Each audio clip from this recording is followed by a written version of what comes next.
A fault is a weakness, a defect, a fracture.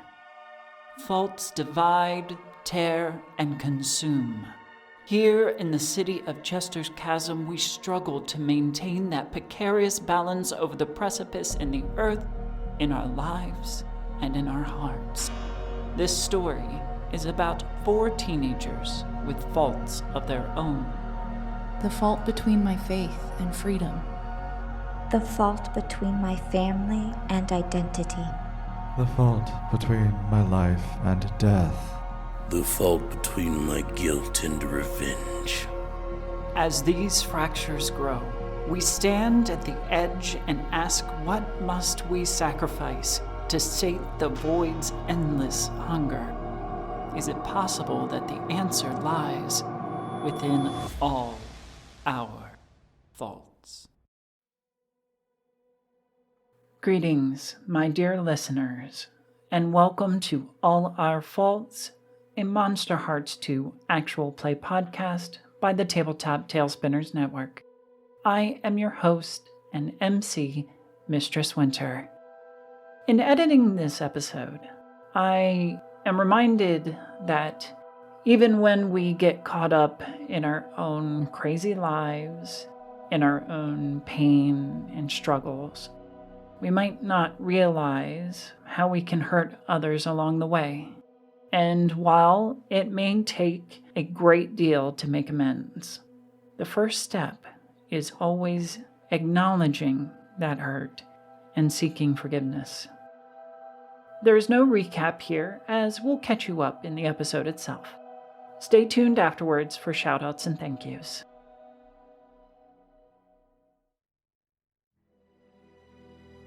Chapter 19. The Little Pieces. So last time on All Our Faults, the 4 of you ended up at Vidal, the Latin X fusion restaurant, and Saline and Michael literally came to blows, causing Michael to peel out with William Harker in tow. Forgot about that. In the other vehicle, yeah, in William's car. I forgot. And that was after Michael had had sex at William's place and healed up and stayed the night. Crispin had met Solomon at Dr. Miller's private estate, and the two had traveled together to Vidal.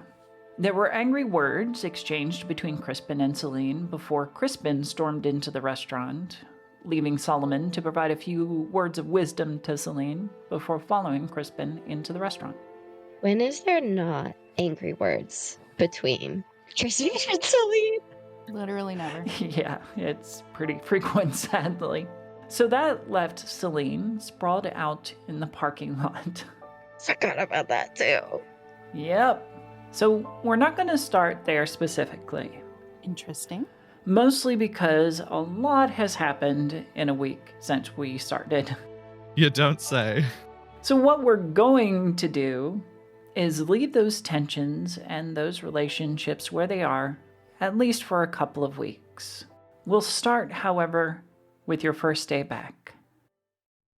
Monday brings a dark disquiet that insidiously seeps into the consciousness of the residents of Chester's Chasm. Nowhere can it be felt more palpably than in the students and faculty of Chesterfield High. The death and subsequent absences of multiple students is a weight that presses on everyone's shoulders. Jacob's death, Bert's disappearance, and Barbara's absence all are discussed in bathroom whispers and covert texts.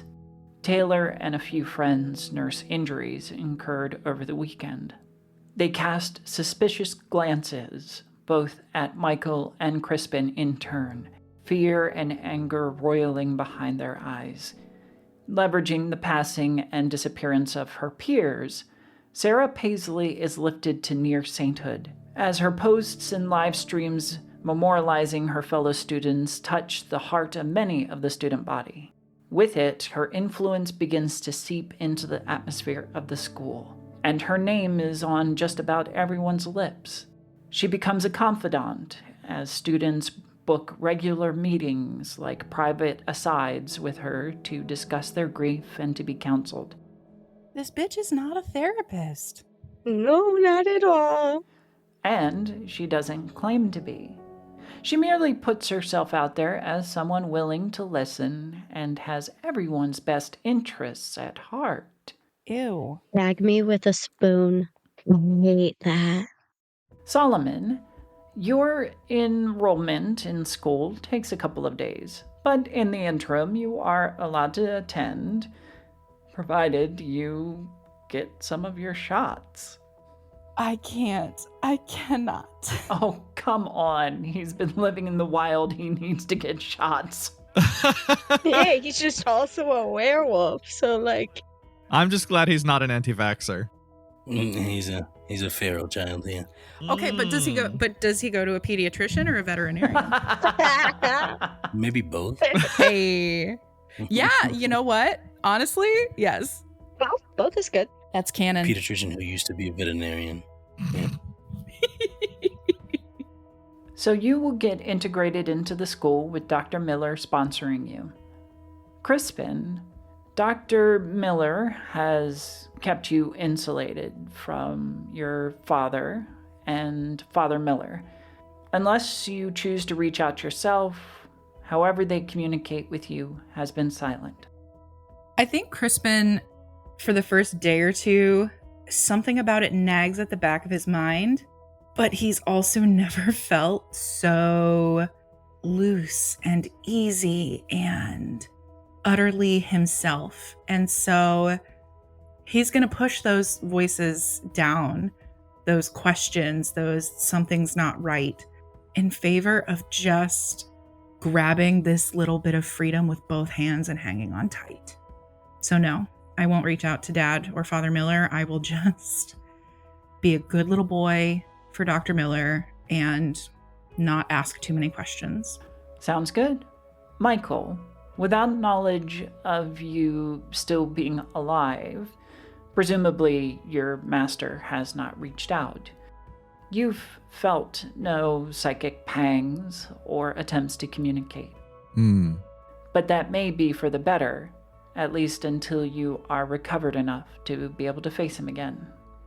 Yeah, I think after our blow up at the restaurant, Michael drove off and spent some time at the lighthouse. And in the intervening time has been spending a lot of time withdrawn, with William, and occasionally hunting to speeding along the healing process because his face was caved in. William has been so intrigued by your condition that you'll find him up several nights researching lore and scientific studies to grasp the knowledge of your existence. I think he's been helping bandage me. This time, I've probably been spending a lot of time at his place, if not as much time as possible there, telling my mother that I'm spending it with a friend. Okay. Saline, you have been staying with Willow and Carson at Powerline Tattoo, and the longer that you stay there, the more that they prove to you that you're home with them. They never ask you for rent, though they may occasionally ask for your help cleaning up around the place. I definitely offer all the time. Like, please put me to work. I am living here rent-free. Like, at least let me help clean up. And they have no qualms about letting you sit nearby and learning the trade. Which I would do a lot. Absolutely. I think so much so that my sketchbook that I always have on me probably gets full, and I go out and get myself a new one for the first time because it's just what I'm putting all my time and energy into. And if we thought Saline was more a lone wolf or like closed in on herself before, it's only gotten worse. The only people she really comes out to now will be Willow and Carson, and even then, it's still very closed off. And it would be evident to anyone who knows her. Absolutely. So I'll put it out to the group. Are there any other macro actions that you want to take? Things that you want to see resolved or initiated? I think Crispin would absolutely want to check in on his mom. Okay. How do you see him doing that? So he would choose a time when his father would be normally out of the house, but mom would be home. I imagine mom doesn't leave the house much anymore. Ideally, if there's like a weekly meeting of the elders at the church that dad would go to and mom would not, that would be the time that Crispin would choose, because dad would not miss a church event for anything up to and including a death in the family. So just a time when he can almost guarantee his mom's alone. And you're going to go inside and actually talk to her? Yeah. Mostly I want to make sure she's okay, just because dad does have a violent nature. So I would probably try to like snoop a little bit first. And then if the coast really does seem to be clear, he would go in. You go in the middle of the day and kind of sneak up into the house, maybe from the backyard, peer into the large windows along the side of the house. There's this narrow strip of yard that separates the two houses, yours and your neighbor's. And taking a glance inside, you see your mom in a rocking chair, clutching at a poppet and staring into the middle distance. Her mouth moves like she's just muttering, saying something very, very low that you can't make out from the outside. I will quietly enter the house. I don't want to sneak up on her, so I'm not going to like try to mask my footprints or my footsteps or anything. But I will kind of approach her and gently put a hand on her shoulder. Does she seem agitated, or is this kind of her general state of being? You know her to be relatively active, if not a little spacey and not in touch with reality. This feels worse. This is approaching catatonic, and even before you touch her, you can make out her muttering, "Gone. All of them gone. I've lost them. They're gone." I will gently put my hands over hers and go, "No, Mama, I'm here. You haven't lost anyone. It's Crispin. I'm right here." No. Gone. Left for heaven. All of them. Does it seem like she's going to snap out of this anytime soon, or? It doesn't. Okay, yeah, cool. Does she look like cared for? Like, has dad at least been bathing her and changing her clothes? And it may be too soon to tell yet, but she is looking more gone than usual, if that gives you a hint, at least. Gotcha. In that case, I am going to just retreat from the house, and when Dr. Miller is next at home, I'll just kind of say to her, I'm really worried about my mom. With me being gone, I was usually the one who looked after her, and can we make sure someone's checking in on her? I don't want her to be abandoned.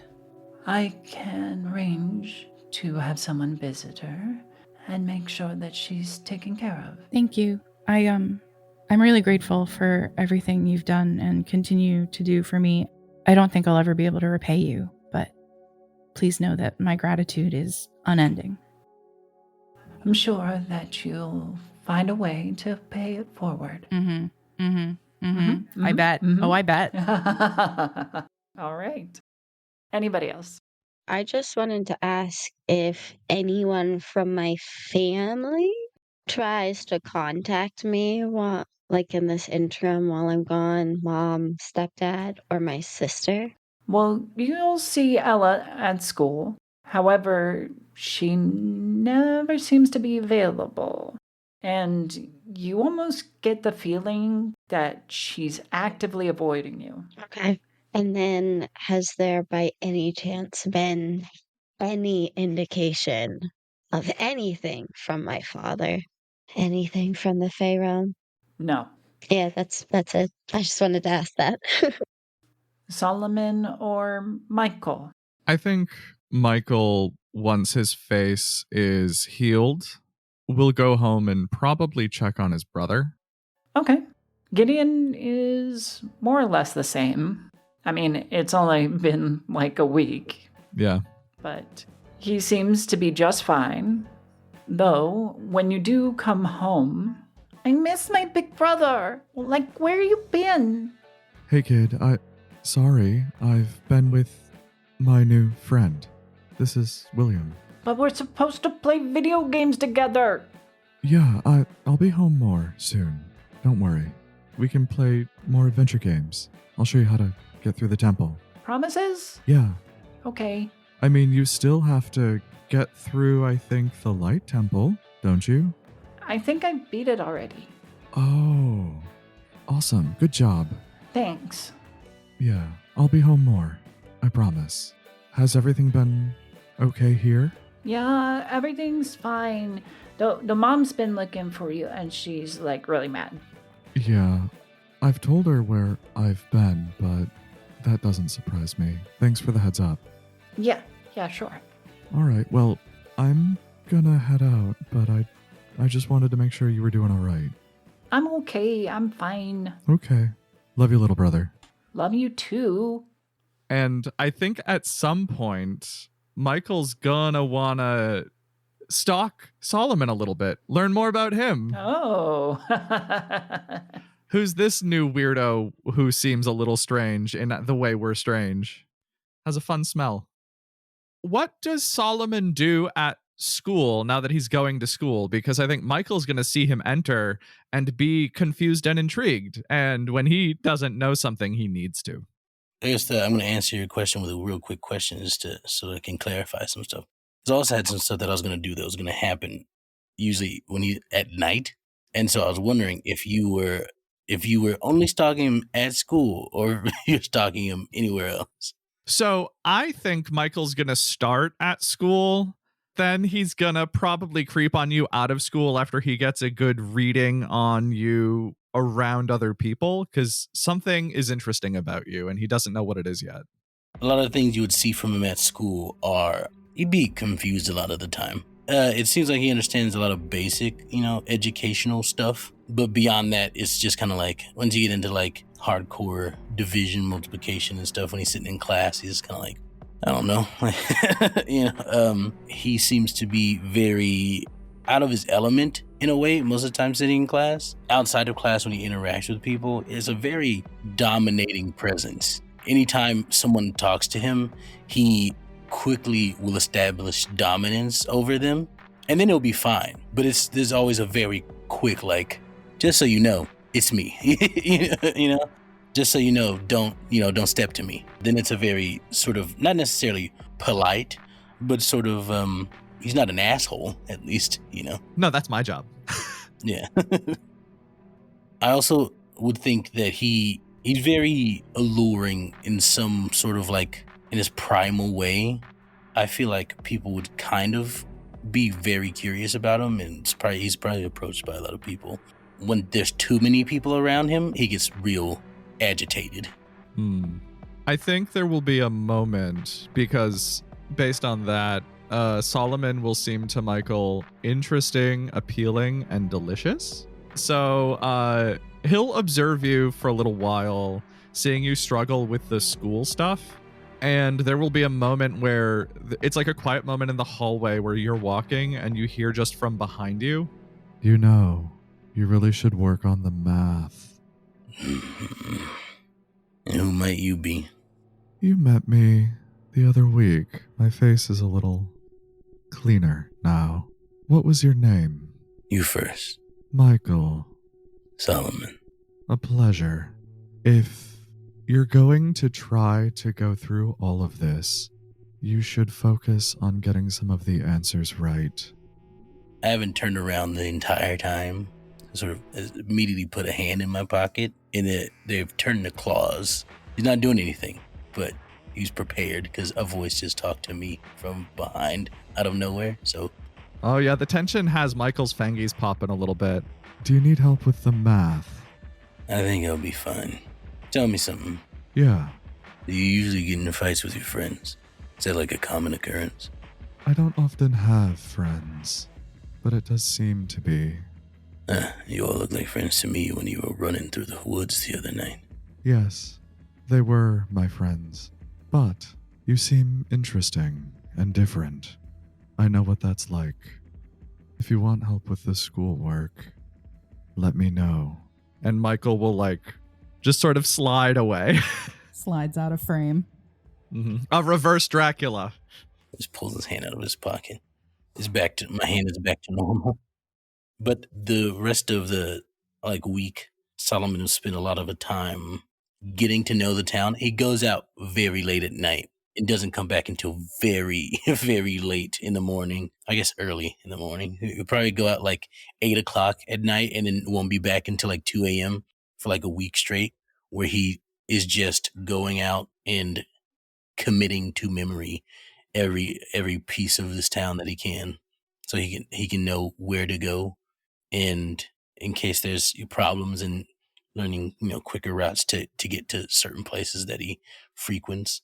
But in one night in particular, which is sort of the night I want to focus on, is he goes into the woods to visit his parents. Ooh, okay. And is that a time that Michael follows? I think that at some point, Michael will probably observe Solomon while on the hunt. And maybe this time Michael's just doing a little late night observation. Some light stalking. Mm-hmm. On this particular night, I imagine Creep playing in the background. but I'm a creep. Yep. Lovely. Michael, you will follow Solomon deep, deep into the woods, for so long that you're not even sure where civilization is anymore. But then you break through a line of trees, and there is a small, run-down cabin. There's a fire ring built off to one side of the porch. Next to it are piles of long-forgotten firewood. Solomon stops over 2 mounds of earth. I stop and stare at them for a moment, and then I head inside of the cabin. You'd probably hear rustling as inside I'm moving. Now I can, because I'm way stronger than I used to be. I move over the sort of wardrobe thing that covers this hole in the ground. Can't believe I fit in there. Okay, and then I reach in and pull out a bottle of whiskey, and I push it back with one hand. The bottle's almost empty. It's probably just a couple of shots left. And then I walk back out to the 2 mounds, and I just pour the rest of it over them, toss the bottle, and sit. It's been a while. I know. Sorry about that. Got a new place. Met some interesting people that I may have to kill, but we'll cross that bridge when we get to it. Not that they're actively trying to kill me, but just that, sometimes it works out that way. I'm doing good though, Mom, Dad, I think. Anyway, I'll be back to visit another night. And then I will lean down and kiss the dirt on both of the piles and walk away. I think the second that Michael heard you say they were your parents, he just kind of silently hovered away, leaving you to have some privacy. That's strangely respectful of you, Michael. So if you end up walking past there, I can envision the camera moving, following you, and there's the tree I was standing behind, and it is notably empty space. Is it possible that I would notice Michael there? You might smell me. I was gonna say, you do have those supernatural senses. Give me a dark roll. It's a wonderful time. Is it 2d6, correct? Yes, 2d6 plus your dark. This will be a great time. There's a -1 to dark. Oh, that's not too bad. Oh, actually, that is too bad. That's a 6 total. There was this brief ping of warning, but it was just so fleeting that it comes across as a mild irritant. Now I'll continue. Back to my scoping of the city. I did want to ask one question. Would Dr. Miller have sort of assigned me to babysit Solomon at school? No, but she will indicate that Solomon can be a very valuable ally, and if you cultivate that relationship, then you can conquer the world together. Okay, yeah, and because I feel so indebted to her, yeah, I will. You would also see that it's so easy for him to get in a fight. Crispin is lightly like keeping an eye out for Solomon at school, but not to the point of like having interrupted the interaction between Solomon and Michael, or even probably clocking it. I think after a day or two, because Crispin is pretty wrapped up in his own shit, but for a day or two after the parking lot throwdown, the rumors are circulating around Bert. And Crispin, I think, if he doesn't know specifically that Bert was out in the chasm that night, he certainly highly suspects it. And because I know that Michael and Saline were there, and right now Michael seems much more approachable than Saline after parking lot throwdown, I'm going to shoot a text over to Michael and just say, what do you know about Bert that you are not telling? Michael will see that text message, and I imagine like everything stopping, and he'll respond with, "Where can we meet? What do you need to know?" Crispin will respond with the name of the cemetery where he sometimes hangs out with Scarlett and say, I'll see you there after school. I want to know everything. Okay. Michael's not certain he's going to say everything, but... Oh, I'm sure. Here's the thing.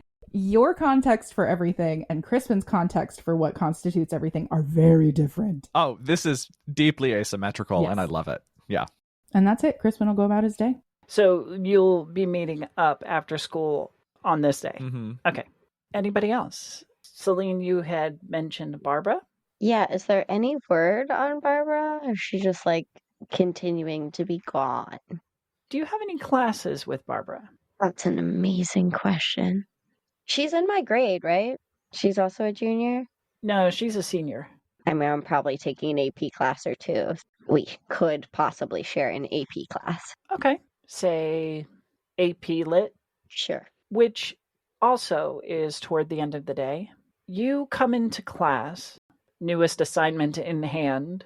It's coming back from a weekend. You definitely had weekend homework. And are surprised to find Barbara there, sitting hunched over her desk. She seems to be engrossed in whatever book is open on her desk. I'm gonna go take the desk next to her. She does not acknowledge you as she continues to stare down into her book. Her hair, which is usually full and vibrant, is kind of dull and very straight now, hanging a veil over her face.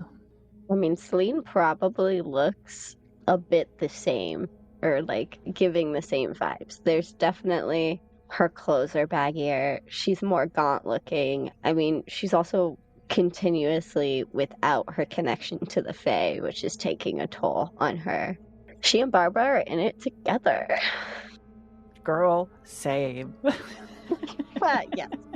I'll sit next to her and just kind of keep glancing over at her, and then finally I'll just say, it's good to see you back in school. There's just this hoarse response. Thanks. I'm going to be silent for like an awkward amount of time before saying, if you need anything, feel free to reach out. I'm here for you. I'm fine. No need to concern yourself. That? I don't like that. Can I roll something? You can gaze into the abyss and ask your questions. Yep. Because what the fuck was that? Oh, amazing. Yep, nope. 4. Hey, I get another advancement though. When I gaze into the abyss, I don't get shit. What you get is just this feeling of emptiness. Like the lack of information. It's not that you missed something, it's just there's nothing there. I'll just keep an eye on Barbara then. Throughout the class, she's normally very interactive and engaged with the lesson and the content. In this case, she, if called upon, gives a very quiet and straightforward answer, and that's it. Otherwise, she keeps her face down to her book. Will I ever get a glimpse of her face? Not in this period. Alright. I'm just gonna keep an eye on Barbara for the rest of the school day as much as possible. That doesn't seem right. Something seems wrong. Not just like, oh, she seems sad. This bitch seems off. After all the shit that's happened, I don't trust anything anymore. Your spidey senses are tingling. I also will be avoiding Michael and Crispin like the fucking plague. Okay. Mutual. Fair enough. Fair enough. Anything anybody wants to do before the end of the school day leading into your book club? Solomon? I'm going to sniff out Saline. Okay. About what time? Probably like lunchtime. Literally just following the scent because I know her scent well. You do. Where is Saline during lunch? Probably the art room. Hiding. Solomon just walk in. Here you are. Hey. She's like in the back corner of the art room, kind of like hunched over her sketchbook, just furiously sketching in it. She has like a tray of school lunch in front of her. It has not been touched. And when you walk in, she'll just, hi. Am I disturbing you? No, just I'm usually the only one that comes in here during lunch. It smells like that. I didn't like the bologna either. What's the deal with you three? I'm gonna close the door behind me. What? I'm sorry? What's the deal with you three? I don't move closer. I sit at a table near the door, and I just sit on the table, very, like, just perched there, legs up, like in a squat, like sitting on the table. Just, I don't understand the three of you. You move like you're doing some sort of politics type deal. What's that? I don't get it. I'm sorry. Are you speaking of Michael, Crispin, and I? Yeah. There's really nothing to tell. They were my friends, and now they're not, I think. So there's no story to why you smashed one of their faces in the other day? Literally? Can I roll to keep my cool? Absolutely. Which I don't think is going to go very well. Which one is that? That's cold. Yeah, no, this is not going to go well. Huh? Maybe? No, it didn't go well because I have a -1. So, 6. Another failure. Another failure. Get started on your next advancement. Can I actually spend one of my strings on Saline to give a 1 to that, add a 1 to that roll? Yeah, I guess you could. Why not? Success with consequences. So, how to resolve this? How does your cool slip, Saline? And Solomon, how do you help her maintain it? I think that the walls that I have up and kind of this guarded persona I have, and just of the Celine's way to go about things right now is just deflect. And so when you come at her with the whole like punching Michael's face in, literally, it starts to get at her because she still feels really guilty about that. She feels guilty about what happened to Jacob. She feels guilty about what happened to Bert. She is just riddled with guilt. So she starts just stuttering and really can't form a word. And it's clear that she's starting to panic. I will just step off the table and like sort of stand taller and just go, breathe.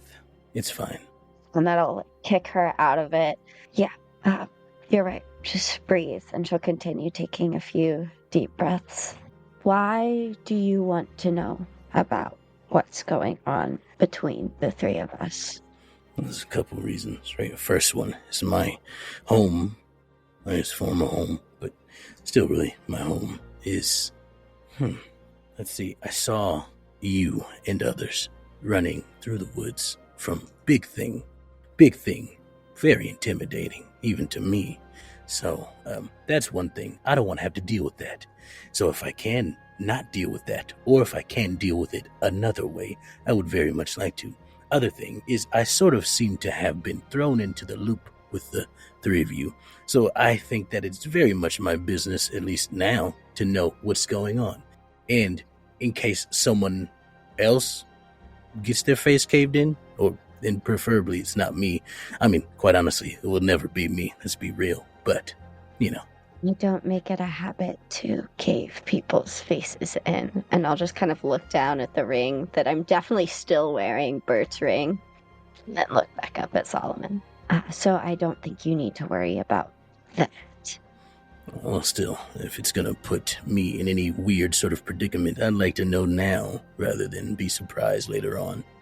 Well, I really don't know what you're looking for me to say. There's bad blood between us, I guess, and I'm not sure it's something any of us can get over.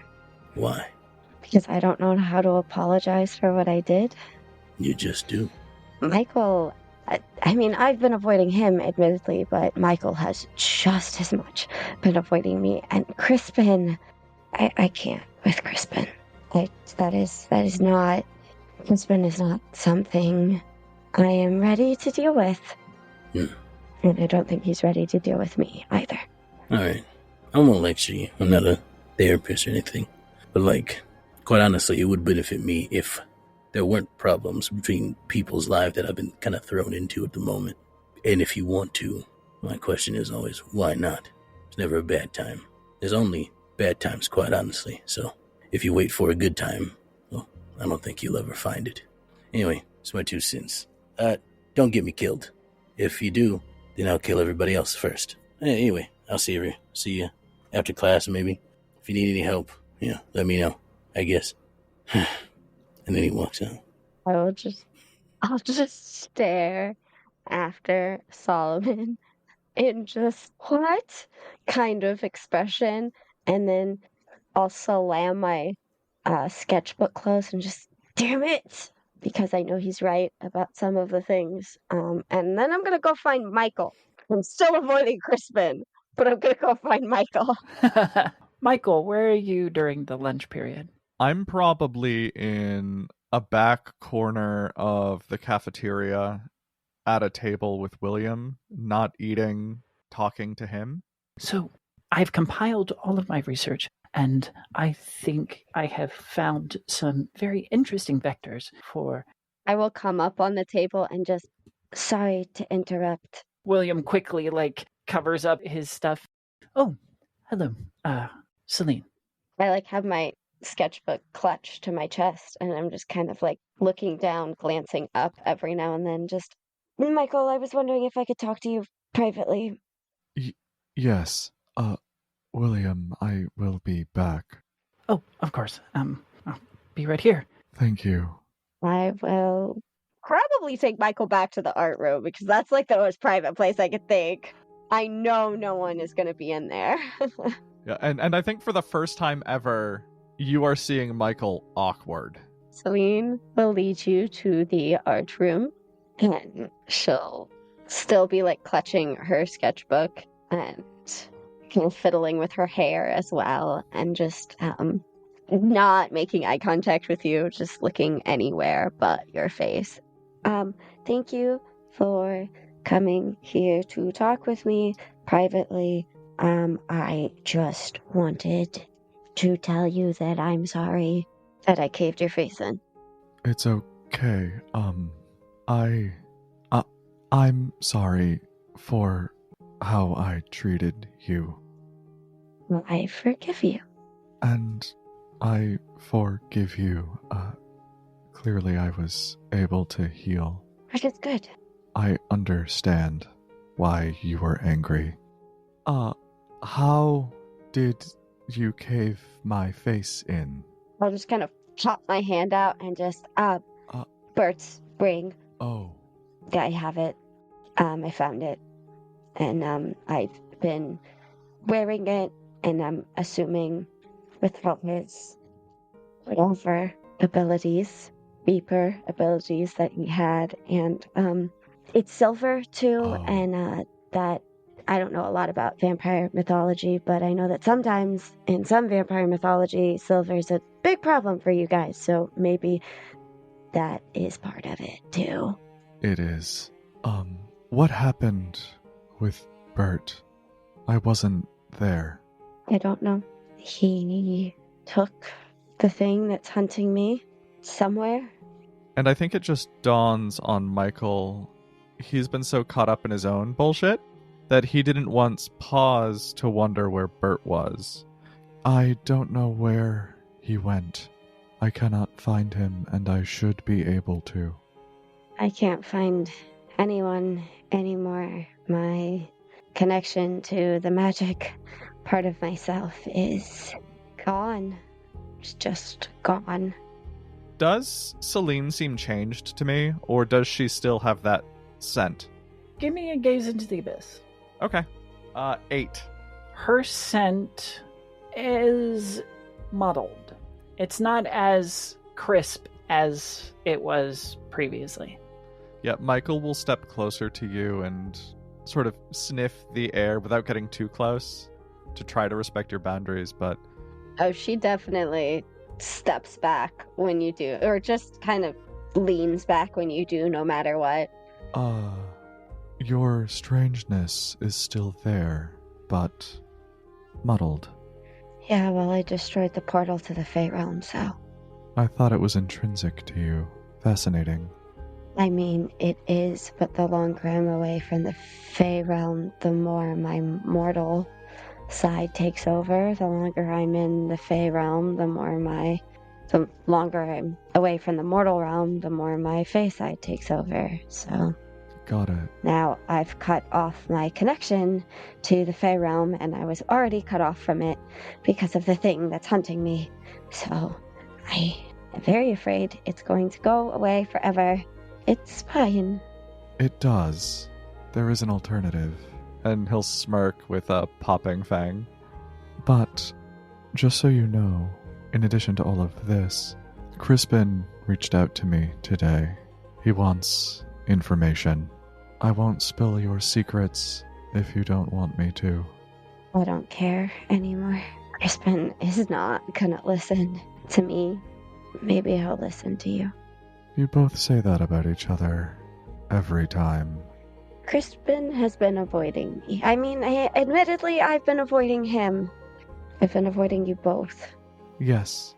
But it is poignant that he is staying away from me. So I don't think I'm someone he wants to hear from any longer.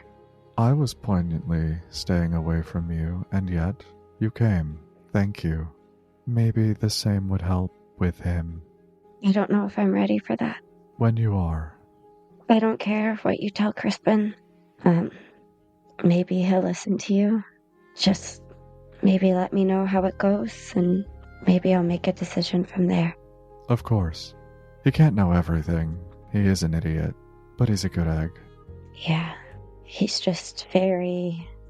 Sheltered? Gullible, I guess? Yeah, sheltered. And I think for the first time in a while, Michael will laugh just a little bit.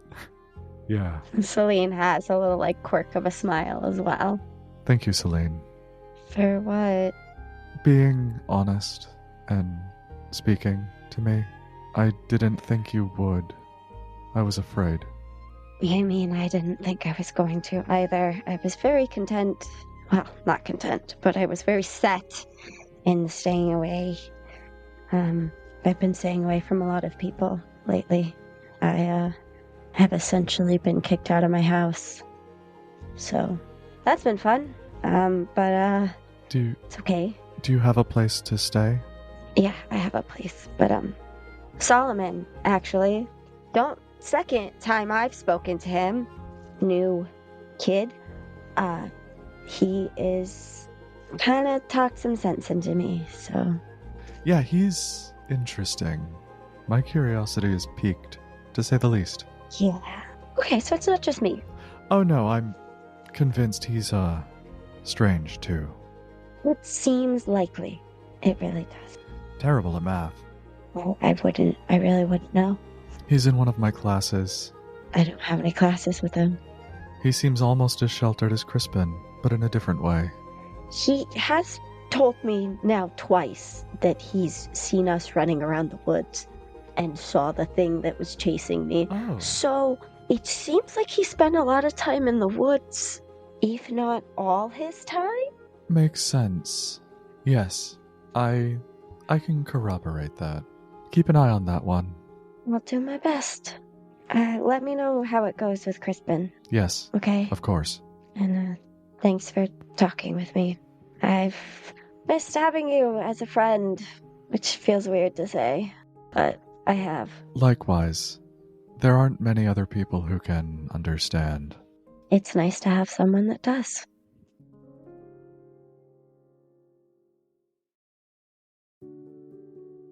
A big thanks to our home, the Tabletop Talespinners Network, and its amazing director, Emma Kocar. We love you. A shout out to our social media queen, Juicy Garland. Our cast today included Abby Marie Carter as Saline, Extell as Solomon, Juicy Garland as Michael, Kat Kelly as Crispin, and myself, Mistress Winter, as your MC and producer. Our socials can be found in the show notes. Thank you for listening, and we wish your hearts ease from any suffering you may be experiencing. Until we meet again. This has been a tale from the Tabletop Talespinners Network.